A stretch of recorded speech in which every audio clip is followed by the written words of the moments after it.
Hello everyone, this is the second lecture of air conditioning जो अपना fourth unit है refrigeration का।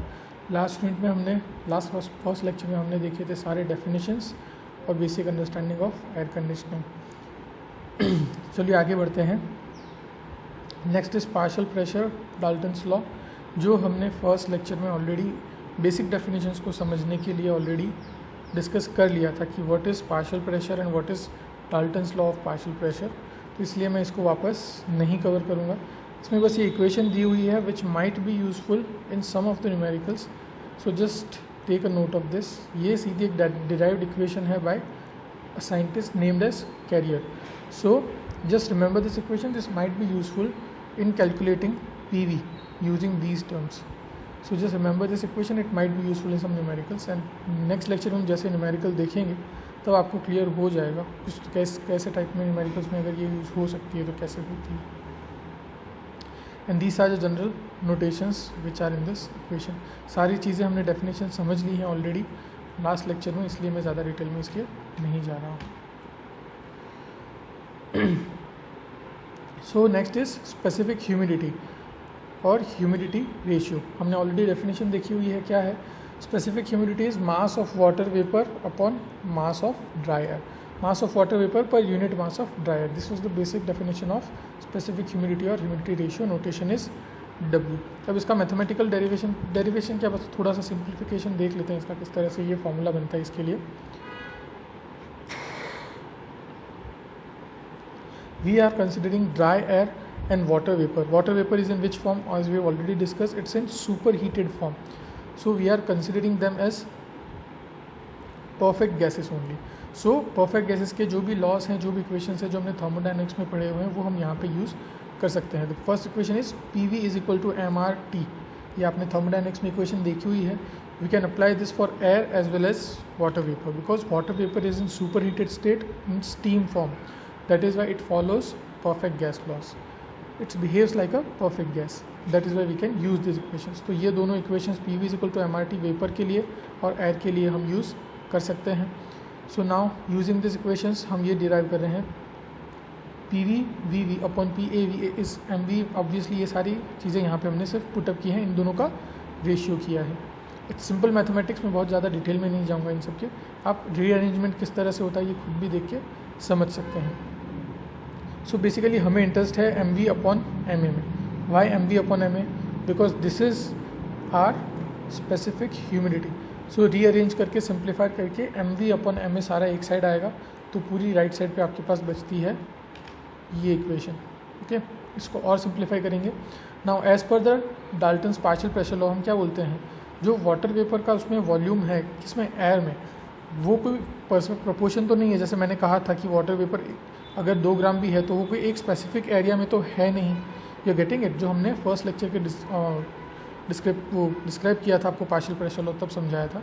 For example ये 100 ग्राम ऑफ एयर है, ठीक है, उसमें वाटर वेपर मिक्स है सिर्फ 2 ग्राम, बट ऐसा तो है नहीं कि ये सिर्फ इतने ही एरिया में है। ये जो भी पूरा बॉक्स है उसके पूरे के पूरे बॉक्स में एयर और वाटर वेपर दोनों का क्या है, मिक्सचर है। सो जो भी वॉल्यूम है ये वाला पूरा का पूरा, इस पूरे वॉल्यूम में एयर भी है और वाटर वेपर भी है। कोई स्पेसिफिक वॉल्यूम फिक्स नहीं है किसी एक के लिए, दोनों परफेक्टली एक दूसरे के साथ मिक्स्ड हैं। That is why we are saying that volume of air is volume of water vapour, क्योंकि जो भी वाटर वेपर है पूरे के पूरे वॉल्यूम में इक्वली हर जगह पे स्प्रेड है, और वॉल्यूम ऑफ एयर तो ऑब्वियसली यही है। सो आपको बस ये समझना है कि वॉल्यूम ऑफ वेपर भले ही वेपर कम है, बट उसका जो वॉल्यूम है वो पूरे के पूरे स्पेस में डिवाइडेड है equally. That is Y we are saying that volume of air is volume of water vapor, and obviously temperature दोनों का सेम है, दोनों एक साथ मिक्स हो रखे हैं एयर में। So if this equations are substituted in this equation, यहाँ पे अगर इसको सब्स्टिट्यूट करेंगे तो और भी सिंपल हो जाएगा, सब कुछ कैंसिल आउट हो जाएगा जो सेम है, और हमारे पास बचेगा MV upon MA is PV upon PA into RA upon RV। Now what is RA upon RV, जो हमने PV equals to MRT equation में यूज़ किया था। R is nothing but the characteristic gas constant which is equal to G upon MA. Now what is G? G is universal gas constant and M is molecular weight. ये सारा basic thermodynamics है, मैं वो सब वापस recall करवाने नहीं जाऊँगा। If you are not familiar with this equations you can go back to thermodynamics notes books जो भी है देख लो। ये सारे बहुत ही बेसिक थर्मोडाइनमिक्स के इक्वेशन हैं जो आप ऑलरेडी पढ़ चुके हो थर्मोडायनेमिक्स में. So characteristic gas constant is equal to G upon M A universal gas constant upon molecular weight of dry air. ये किसके भी लिए यूज होता है? R A, we are calculating R A for air, characteristic gas constant for dry air. That is why we are saying molecular weight of dry air. जब हम vapour का calculate करेंगे तो will say molecular weight of vapour और water whatever can say. ठीक. So इस equation का हम यूज़ करेंगे. R A is equals to G upon M A. G की एक स्टैंडर्ड वैल्यू है 8.314. That is why we call it universal gas constant. उसकी वैल्यू चेंज नहीं होती है. और molecular weight of air is 28.97. ये भी सारी बेसिक्स है केमिस्ट्री की, किस तरह से फाइंड होता है हम उसमें भी नहीं जाएंगे. You can just go back to basic chemistry notes if you wish to. So ये सीधा दोनों की मैथमेटिकल वैल्यूज़ यहाँ पे हमने रख के फाइंड किया है. R A is 0.287. You might be familiar with this 0.287 value, but ये आया किस तरह से आपको यहाँ से समझ आया अभी. So 0.287 is the value of R A. Similarly we are finding R V. R V is equal to G upon mv. V stands for water vapor, okay, and A stands for dry air, completely dry air without moisture. So RV is equal to 0.462. इसी तरह से universal gas constant और molecular wait का हमने ratio किया है. Now putting the values of RA and RV in equation 2.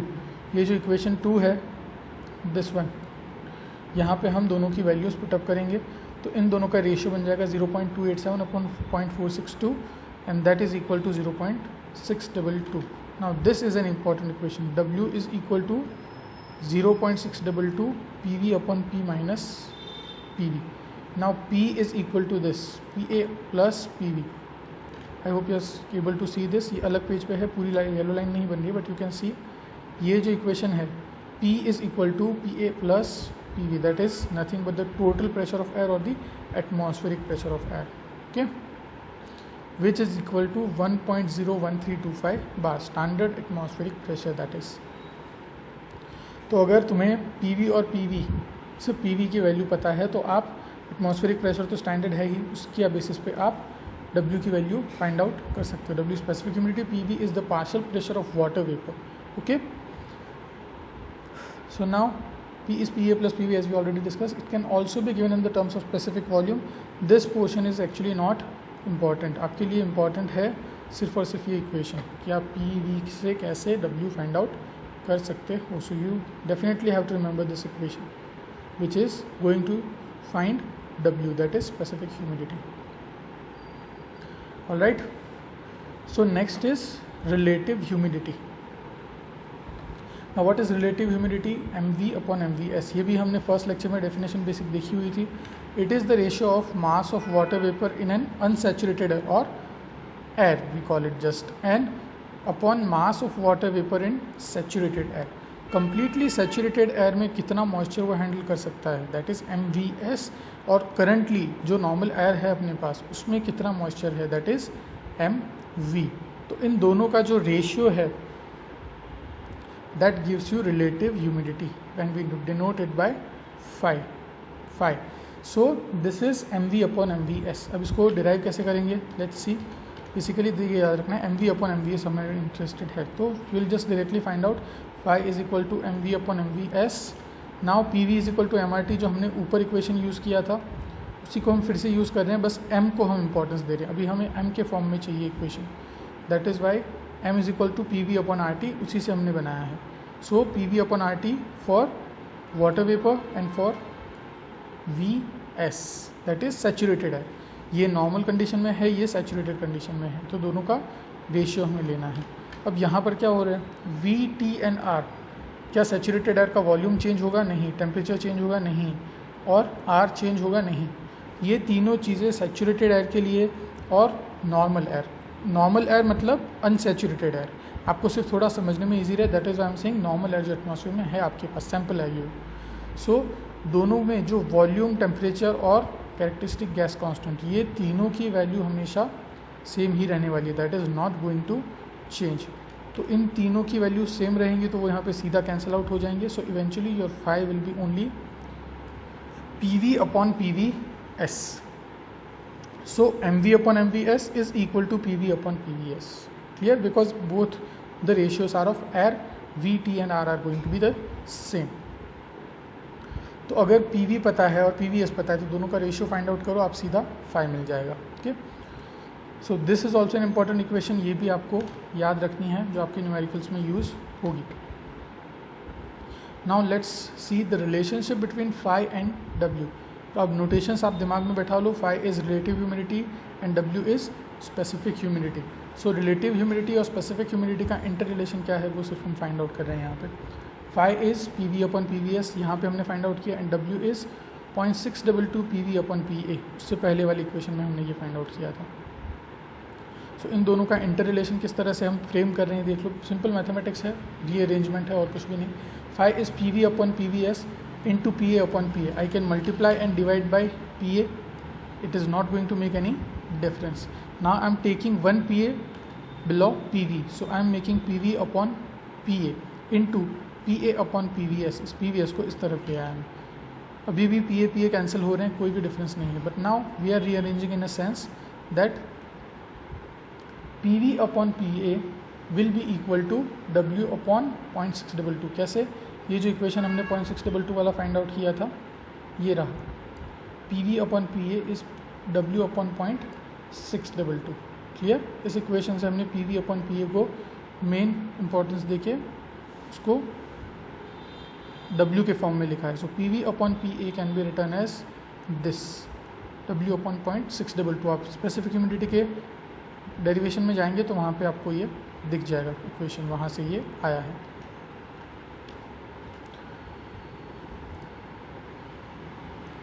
So this is it. और बचा PA upon PVS, let it be the same way. तो बेसिकली हुआ कुछ भी नहीं है, बस 1/0.622 को हम ऊपर ले आएंगे, this will give you the equation 1.61 into W into PA upon PVS। So basically हमने सिर्फ रिलेट किया है फाई को और W को, इन दोनों का जो इंटर रिलेशन बनता है this is this equation. This might not be required in numericals in my opinion, but देखेंगे अगर ज़रूरत लगेगी तो इसको भी याद रख सकते हैं। Keep it as an optional equation, अभी याद करने की ज़रूरत है या नहीं, जब न्यूमेरिकल सॉल्व करेंगे तब आपको क्लियर हो जाएगा। Relationship between phi and mu. Now what is mu? I hope you remember जो हमने देखा था बेसिक डेफिनेशंस में, that was degree of saturation. So this is mu is nothing but degree of saturation. Phi is relative humidity, mu is degree of saturation. अब यहाँ पे हम relationship find out कर रहे हैं फाई और म्यू का। So mu is nothing but W upon WS, specific humidity of normal air upon saturated air, जो हमारा डेफिनेशन हमने फर्स्ट लेक्चर में ऑलरेडी देखी हुई है। सो W upon WS 0.622 PV upon P minus PV। इस रेशियो में भी आपका क्या होगा, 0.622 कैंसिल हो जाएगा। सिर्फ हम क्या कर रहे हैं, स्पेसिफिक ह्यूमिडिटी की इक्वेशन नॉर्मल एयर के लिए और सैचुरेटेड एयर के लिए दोनों का रेशियो है और कुछ भी नहीं है। तो 0.622 will be cancelled out, it will be PV upon PVS, ये ऊपर चला जाएगा, P minus PV upon P minus PVS upon P minus PV, ये नीचे आ जाएगा और ये ऊपर चला जाएगा। सिंपल मैथमेटिक्स है। So we are left with this equation of mu. But इसमें देखिए ये क्या है ratio, PV upon PVS, we have already derived. PV upon PVS is nothing but relative humidity. Clear? So PV upon PVS की जगह हम लिख देंगे फाई और ये अपना है म्यू। सो ये इंटर रिलेशन बन गया म्यू और फाई का। This equation might be important for numericals. So keep a note of this equation. अब यहाँ पर और सिंप्लीफाई करना चाहो तो कर सकते हो, फाई को इंपॉर्टेंट रखो, बाकी सब उस तरफ ले जाओगे। Then you will have this by simplification, कुछ मैथमेटिकल अप्स एंड डाउन्स करके, सिंपल रीअरेंजमेंट करके इक्वेशंस का हम ये इक्वेशन डिराइव कर सकते हैं। Again at diploma level you are not suppose to go into so much of details कि आप किस तरह से इक्वेशंस तक पहुँचे हो, क्योंकि ये सारे डेरिवेशंस आपके एग्जाम पॉइंट ऑफ व्यू भी इंपॉर्टेंट नहीं है, सिर्फ रीअरेंजमेंट्स हैं। सो शॉर्ट में यहाँ पे दे दिया है, by simplification we can get this equation. अब इस इक्वेशन में आप देखोगे this is the ratio of PVS upon P। Now PVS is partial pressure of water vapour and this P is atmospheric pressure. PVS will be very less as compared to P, that is why ये जो ratio है वो क्या हो जाएगा, एक से बहुत ही छोटा 0.001 0.002 something like that might be, और उसको फिर आप मल्टीप्लाई करोगे किसी से भी, तो ये भी क्या हो रहा है 1 minus something, that will again be less than 1. सो ये पूरी जो टर्म है ये बहुत छोटी बन रही है. सो पूरा का पूरा जो है ये कितना portion, I am again focus highlighting is, ये पूरा पोर्शन जो है that is very less, and 1 minus something which is very very less will be approximately equal to 1. तो ये जो पूरा पोर्शन है ये बन जाएगा approximately 1. So mu upon 1 is nothing but 5. So 1 तो कुछ है नहीं ऑब्वियसली डिनोमिनेटर में. So we can say approximately for all practical purposes this phi is approximately equal to mu. So for all practical purposes relative humidity is considered same as degree of saturation. थोड़ा सा difference होता है but इतना जहाँ पे approximate calculation आपको चाहिए हो, then you can consider that phi and mu they are approximately equal. Okay, so this is about the relationship between phi and mu. Next, enthalpy of moist air. उसका notation है H. H is for enthalpy. Now the moist air consists of dry air and water vapor obviously. अब हम दोनों की enthalpy को individually find out करेंगे और फिर दोनों को ऐड करेंगे, क्योंकि दोनों का केमिकल कंपोजिशन अलग है, enthalpy उनकी स्पेसिफिक हीट्स अलग होंगी. सो वी कैन नॉट से कि दोनों का एक ही इक्वेशन होगा, दोनों को इंडिविजुअली फाइंड आउट करके ऐड किया जाएगा and then will have the enthalpy of moist air. So let's just go. Dry bulb temperature TDB above 0 obviously. So जो आपका स्टीम टेबल है उसमें भी 0 को 0 माना जाता है, एंड देन उसके ऊपर जो भी स्पेसिफिक हीट होती है बस उसको मल्टीप्लाई करके उसकी एंथैल्पी फाइंड आउट की जाती है. तो यहाँ पे है क्या, H ऑफ ड्राई एयर, हम सिर्फ एयर की बात कर रहे हैं, मॉइस्चर को कंसिडर नहीं कर रहे हैं. Enthalpy of dry air will be specific heat of air into dry bulb temperature minus 0. 0 is taken as a reference. So dry bulb temperature minus 0, that will give you Cp of air, specific heat of air into dry bulb temperature. Now इसका equation ध्यान से देखो, sorry ये unit ध्यान से देखो, it is kilojoule per kg of dry air, क्योंकि हम पर kg ऑफ ड्राई एयर है, क्योंकि स्पेसिफिक हीट भी हमने पर kg ऑफ ड्राई एयर में लिया है ऑब्वियसली. सो ये हो गया अपना स्पेसिफिक हीट की एंथैल्पी कितनी होगी, that will be Cp of air into temperature of dry bulb temperature of air TDB. Okay, now let's move to the moisture part.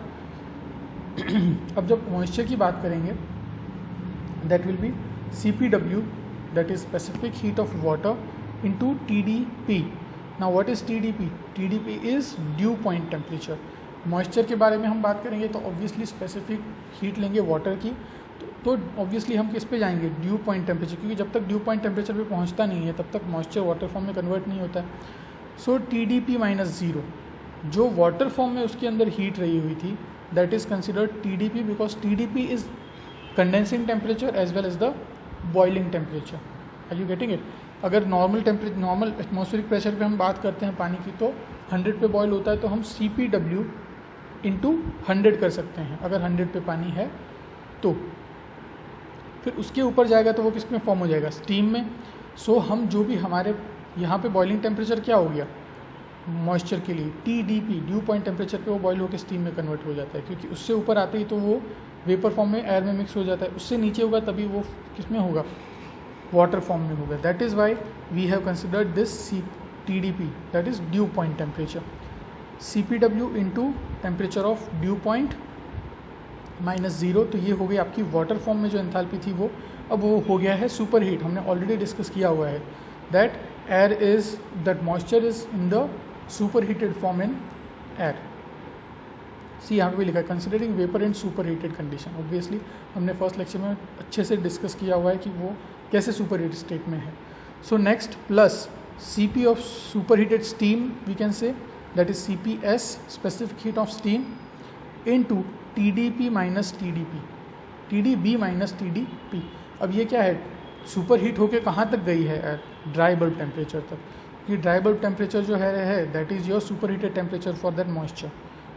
और TDP that is dew point temperature, यहाँ से boil करके हम यहाँ तक आए हैं। Due point temperature for example 5 degree Celsius है और dry bulb temperature for example 30 degree है, तो हम उसको 5 पे स्टीम में कन्वर्ट हो गया मॉइस्चर में, और फिर उसको सुपर हीट करके कहाँ तक लेके आए हम, due point dry bulb temperature तक, दैट इज़ 30 तक। So that will be 30 - 5 25। Clear. आप थर्मोडायनेमिक्स की इक्वेशन देखना किस तरह से enthalpy of super heated vapour find out होती है, आपको वहाँ पे भी वापस क्लियर हो जाएगा। बट यहाँ पे ये इक्वेशन बन गई, again specific heat of water into due point temperature of water -0। Clear. और बीच में आ रहा है L. L stands for latent heat of water. 3 type की हीट को हमें टोटली कंप्लीट ऐड करना है। पहले लिक्विड फॉर्म में कितनी एंथैल्पी है, प्लस उसको हीट करके लिक्विड से वेपर कन्वर्ट करने के लिए कितनी हीट चाहिए, that is latent heat of water.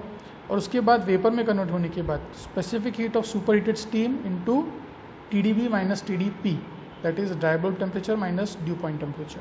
ये हो गई हमारी सुपर हीटेड स्टीम में वेपर फॉर्म में उसके अंदर कितनी एंथैल्पी है वो। इन तीनों का समेशन होगा तो मॉइस्चर की एंथैल्पी मिलेगी हमें, and that will be obviously kilojoule per kg of H2O, पर kg ऑफ H2O। जैसे यहाँ पे पर kg ऑफ ड्राई एयर था स्पेसिफिक हीट और वो सब कुछ, वैसे ही यहाँ पे पर kg ऑफ वाटर है, water is nothing but H2O। सो यहाँ पे यूनिट इसका होगा kilojoule per kg of H2O। और हमें किस में एंथैल्पी चाहिए, kilojoule per kg of air, that is moist air. तो अब हम क्या करेंगे, देखो ध्यान से। Above equation can be simplified as, ये जो इक्वेशन है इसको सिंप्लीफाई करके किस फॉर्म में लिखा जा सकता है, Hg एट TDP। जो स्टीम टेबल में मैंने पहले भी कहा था, स्टीम टेबल में ये जो है एंथैल्पी वो सीधी ड्यू पॉइंट टेम्परेचर के बेसिस पे आप ले लोगे, that will be a summation of this portion and this portion, latent heat plus water के अंदर जो एंथैल्पी है वो, इन दोनों का समेशन होगा, that will give you Hg, enthalpy of gas at due point temperature. Clear. और CPS प्लस TDP - TDP, इसका कुछ नहीं कर सकते, ये ऐसे ही रहेगा, but this is nothing but the enthalpy of steam eight due point temperature, Hg। Okay, जो हम सीधा स्टीम टेबल से लिख सकते हैं। जब हमें एंथैल्पी ढूंढनी है तो ये दोनों चीज़ अब करने की ज़रूरत नहीं है, सीधा स्टीम टेबल उठाओ, ड्यू पॉइंट टेम्परेचर के रेफरेंस से Hg लो, आपको सीधा Hg DDP मिल जाएगा। क्लियर। बाकी ये आपको करना रहेगा। Still this is kilojoule per kg of H2। Now Hg, for simplification we can consider Hg as 2500. We are just approximating this and simplifying this. Generally Hg की value 2500 के आसपास रहती है, so we are taking it as 2500. Specific heat of steam 1.88, unit will be kilojoule per kg. TDP can be neglected as compared to TDP. Now this is going to be very less as compared to dry bulb temperature. 2 degree Celsius to 5 degree Celsius के बीच में होगा, ये 30, 40, 50 भी हो सकता है गर्मियों में। So TDP is very less, so we are just neglecting it for simplification. Okay, so TDP can be neglected as compare to TDP because it is very less. So now simplified version, ये approximate calculation है, exact नहीं है, but for practical purposes to keep it simple and easy we have simplified this equation and this is your equation. 2500 plus 1.88 TDP, ये equation में सिर्फ substitute किए ये सारी वैल्यूज़, और ये आपका आ गया ये इक्वेशन। TDP को नेग्लेक्ट कर दिया, CPS की वैल्यू 1.88 और Hg की वैल्यू 2500।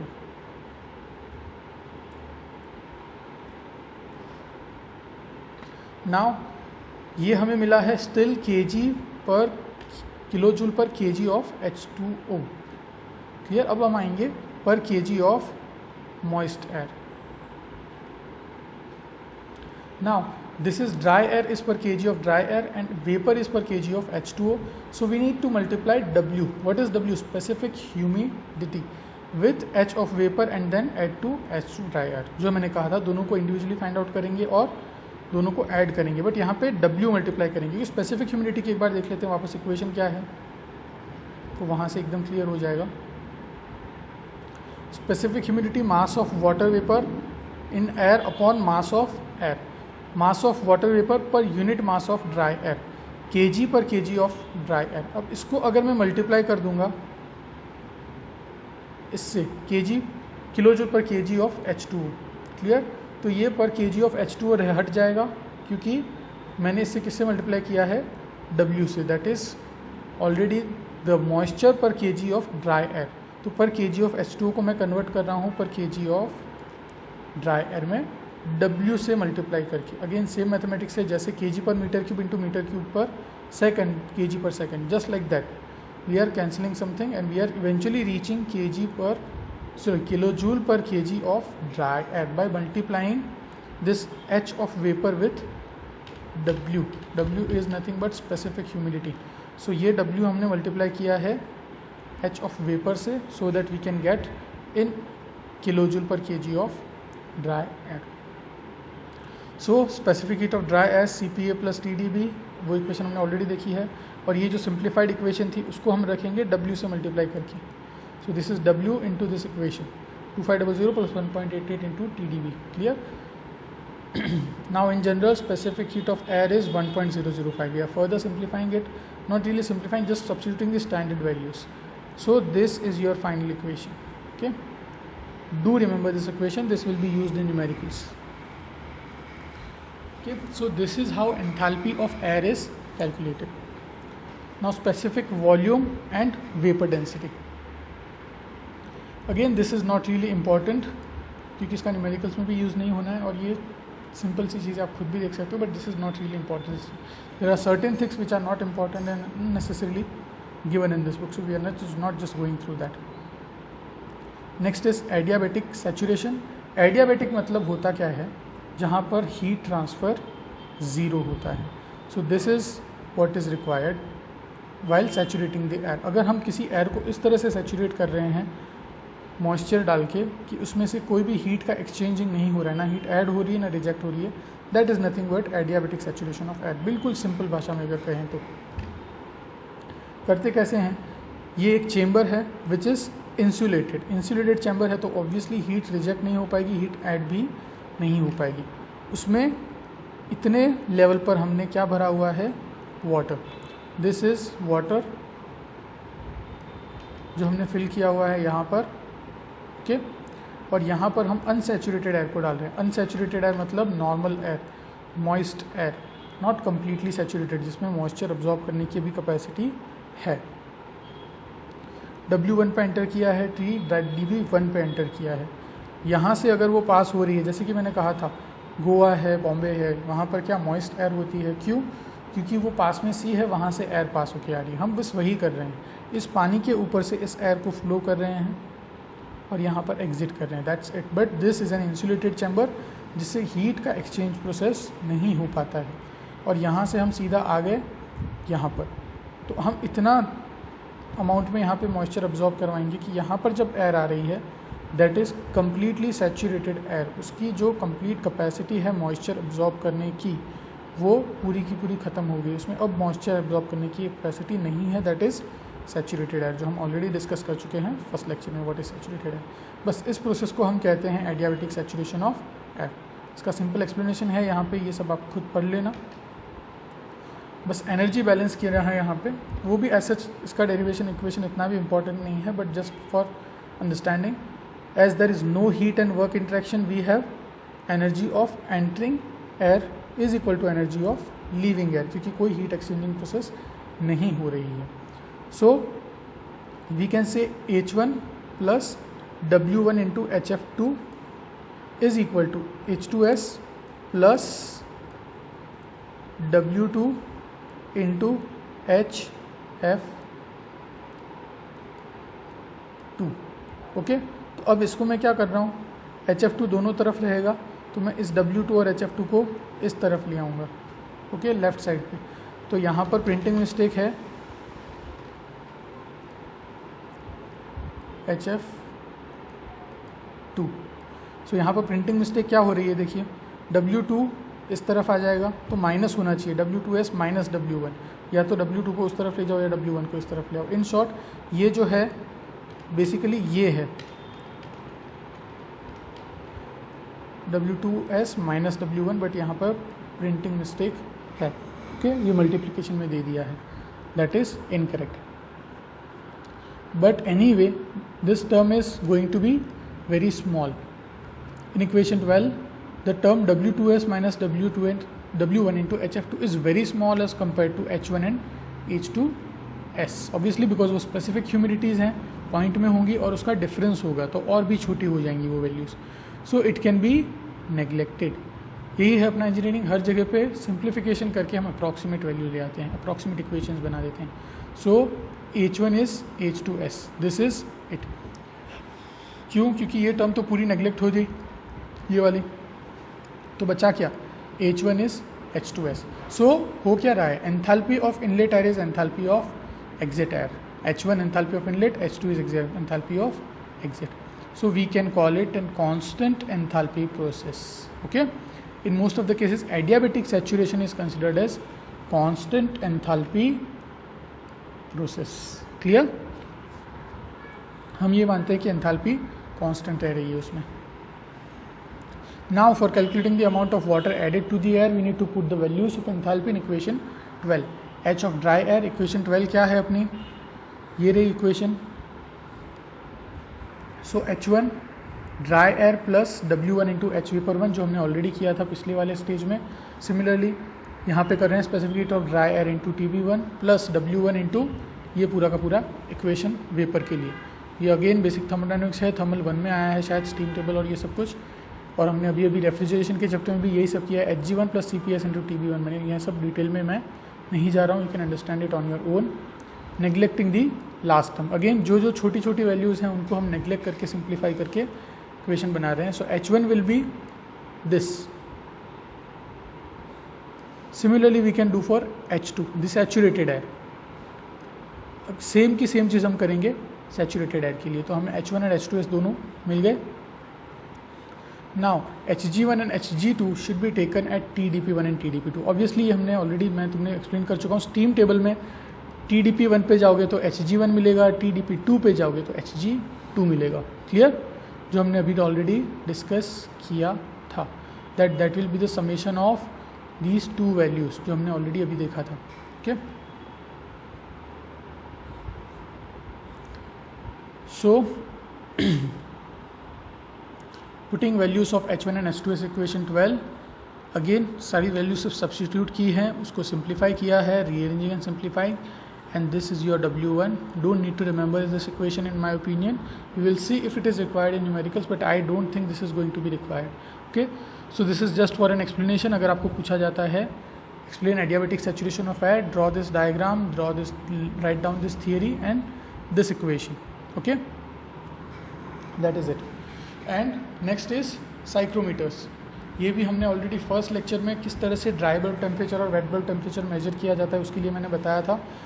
थर्मोमीटर है जिसका एक पॉइंट ड्राई है, दिस जो आपको देता है ड्राई बल्ब टेम्परेचर, और दूसरा जो सेंसिंग पॉइंट है जो टेम्परेचर सेंस करता है उस पर हमने क्या लगाया है?